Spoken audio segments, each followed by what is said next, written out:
नमस्कार दोस्तों, stock market studies में फिर से एक बार आपको बहुत-बहुत स्वागत है। तो आज मैं फिर से आपके सामने कुछ इंपॉर्टेंट कंपनी के अपडेट लेके आया हूँ और इस वीडियो में जो कंपनीज के बारे में डिस्कशन करूंगा, वो सारे कंपनीज में एक शानदार टेक्निकली चार्ट पैटर्न्स बना है एज ए स्विंग ट्रेडिंग्स के लिए। तो आप स्विंग ट्रेडिंग्स मतलब सीखना चाहते हैं, आप स्विंग ट्रेडिंग करना चाहते हैं, तो सबसे पहले आपको सीखना होगा।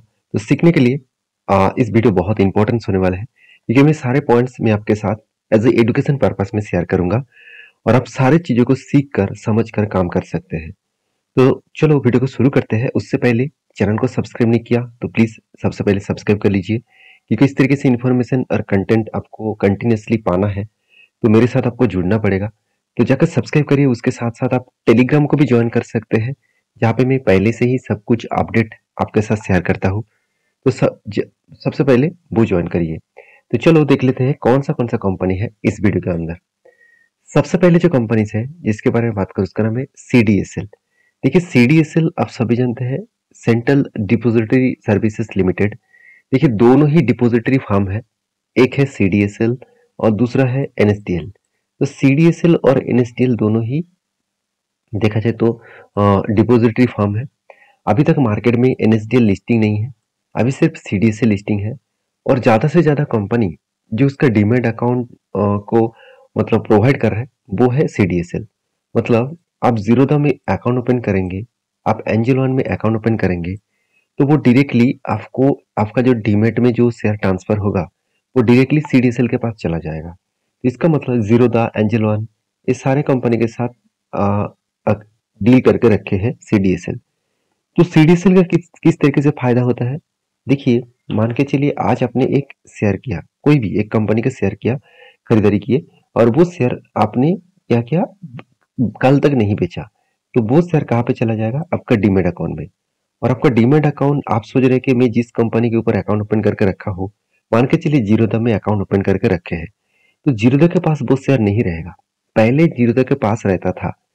तो जब ब्रोकिंग फर्म, ये जितने सारे जीरोधा, एंजल वन, ये सारे ब्रोकिंग फर्म जो है वो क्या करते थे, कस्टमर का जो शेयर था वो खुद के पास उसका डिपॉजिटरी फर्म था, तो वो क्या करते थे, वो शेयर को वो गिरवी रखकर वो पैसा उठा लेते थे और उस पैसे से वो बिजनेस कर लेते थे। तो इस तरीके से गलत काम कार्बी ने किया और कार्बी बहुत सारे कस्टमर का पैसा डुबा दिया। तो इसीलिए कार्बी को क्या कर दिया, बैन कर दिया गया।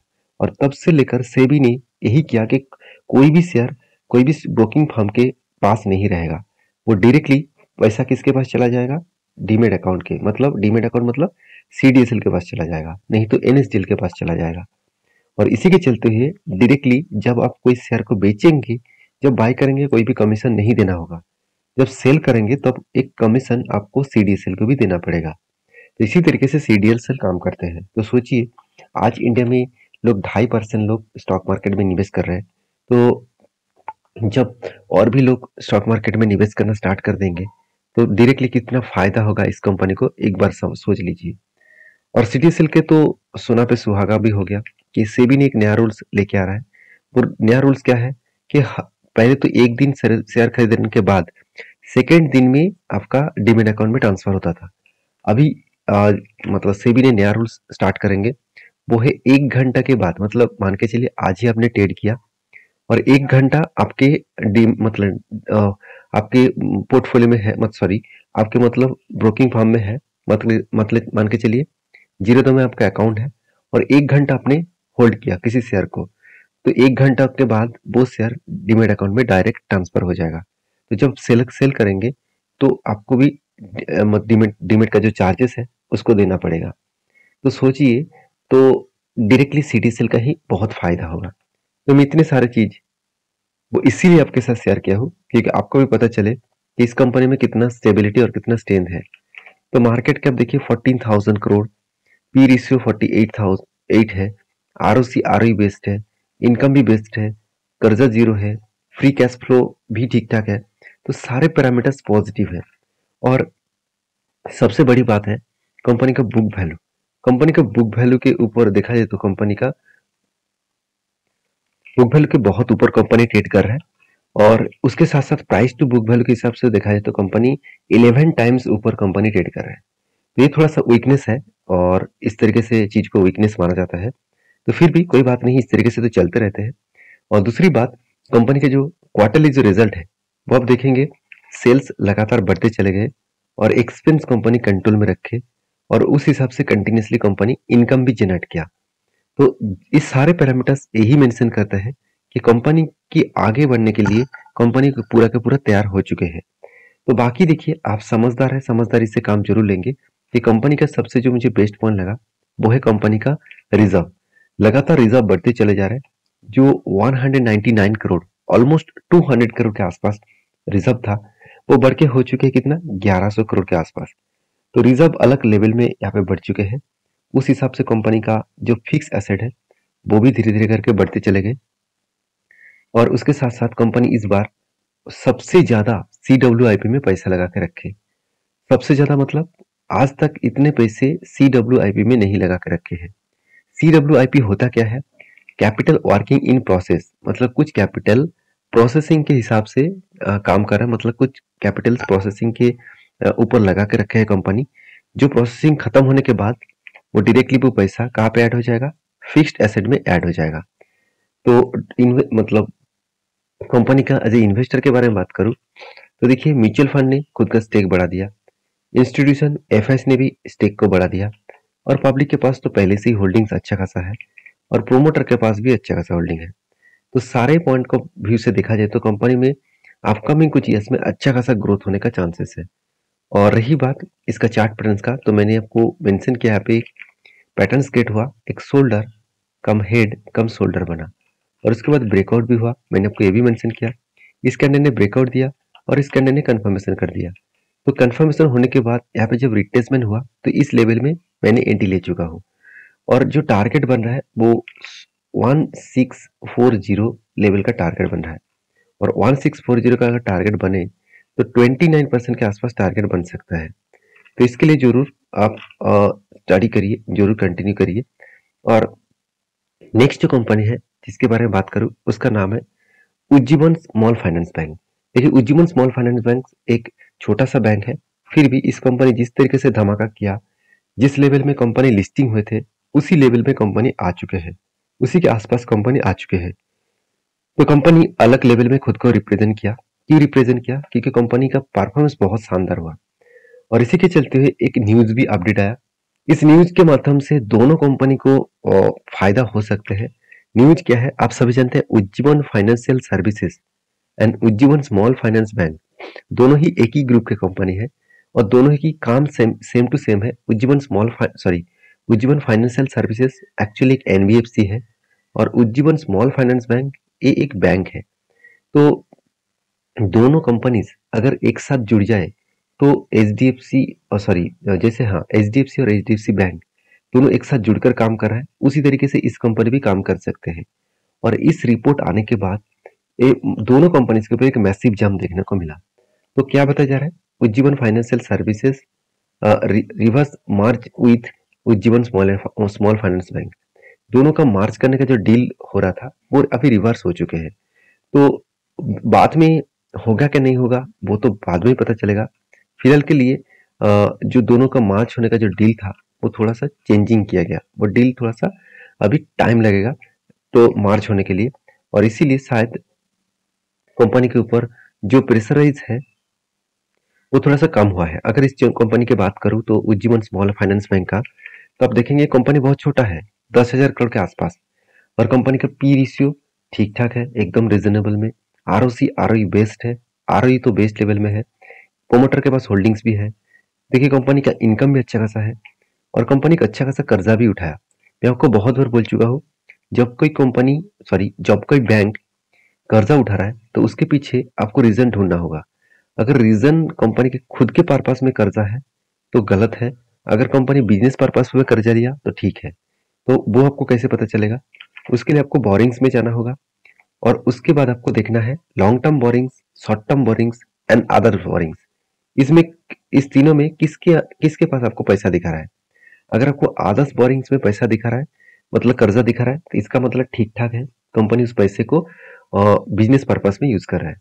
अगर वो लॉन्ग टर्म शॉर्ट टर्म के लिए अगर आपको दिखे तो सोच लेना कंपनी खुद के बिजनेस के स्टेबिलिटी के लिए वो पैसा उठाया है, तो वो वीकनेस बन सकते हैं। तो कंपनीज के जो बाकी परफॉर्मेंस है उसके बारे में बात करूं तो एज ए इन्वेस्टर प्रोमोटर से लेकर एफएसडीएस पब्लिक हर किसी ने निवेश करके रखा है और कंपनी का क्वार्टरली धमाका रिजल्ट हुआ है। इस बार कंपनी हाईएस्ट प्रॉफिट जनरेट किया और सबसे कम एनपीए को कंट्रोल में लेके आए। पहले तो 3% 2.5% के आसपास हुआ करता था, आज वो घट के हो चुके 0.06% के आसपास।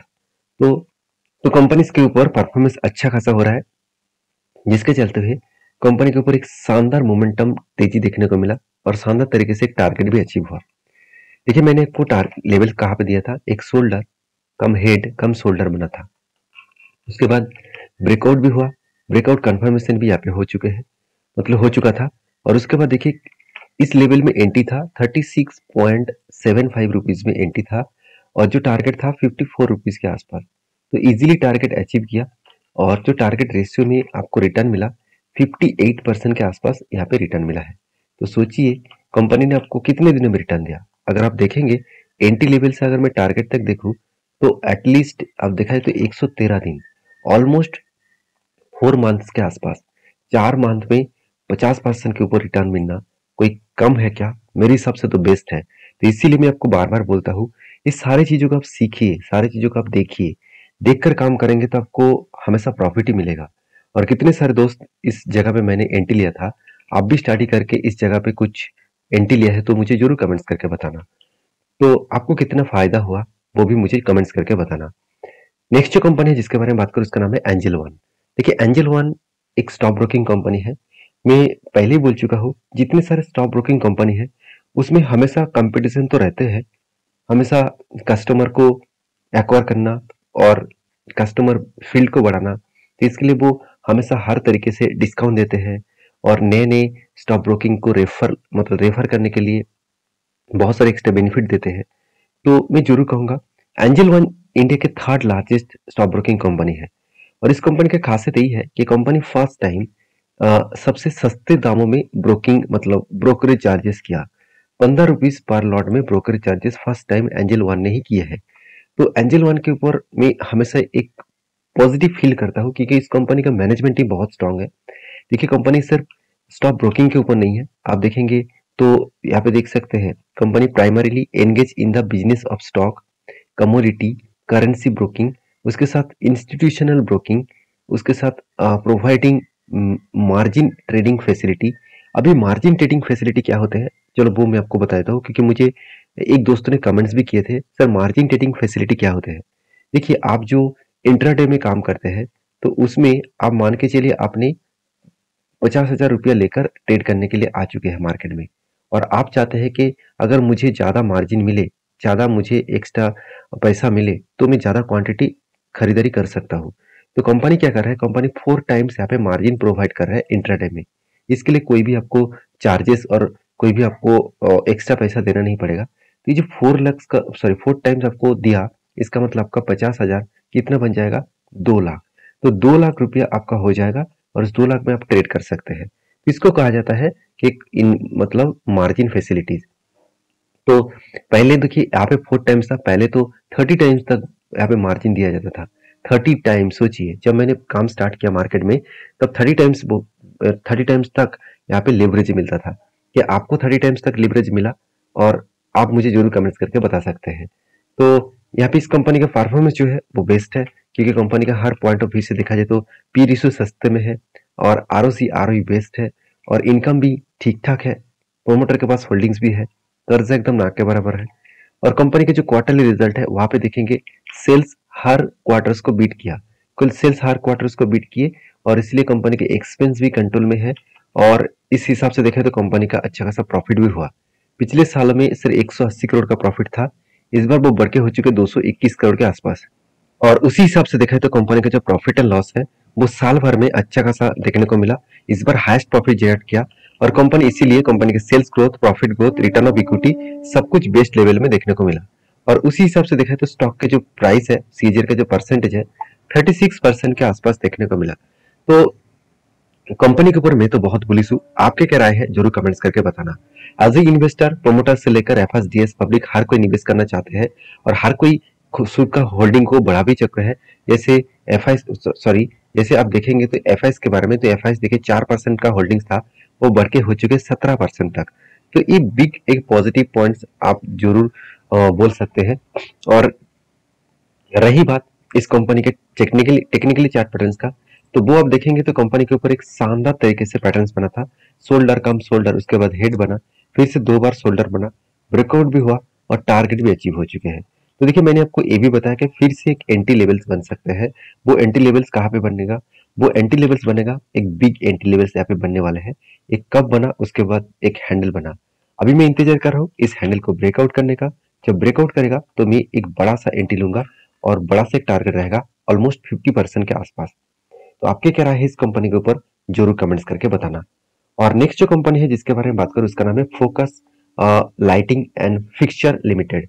तो focus lighting and fixture limited जो है, ये एक देखें तो कैपिटल गुड्स इलेक्ट्रिक इक्विपमेंट्स बनाने वाला कंपनी है। तो इस कंपनी ने एक बहुत बड़ा अपडेट दिया। उस अपडेट देखने से पहले कंपनी के बारे में बता दूं, कंपनी एक स्मॉल कैप टाइप कंपनी है, छोटा सा कंपनी है, तो सोच समझ कर काम करना। क्योंकि कंपनी ने एक बहुत बड़ा अनाउंसमेंट किया है, स्प्लिट देने का अनाउंसमेंट किया।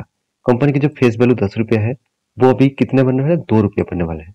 इसका मतलब हर एक शेयर में कंपनी आपको 5 शेयर स्प्लिट के हिसाब से देने वाला है। तो वीडियो अगर अच्छा लगे तो प्लीज लाइक करना, और इस वीडियो को टोटली एजुकेशन पर्पस में ही लेना। मेरे तरफ से कोई भी बाय एंड सेल का रिकमेंडेशन नहीं है, तो प्लीज सोच समझ कर ही काम करना। तो मिलते हैं नेक्स्ट वीडियो में, तब तक के लिए अच्छे से रहिए, अपने ख्याल रखिए।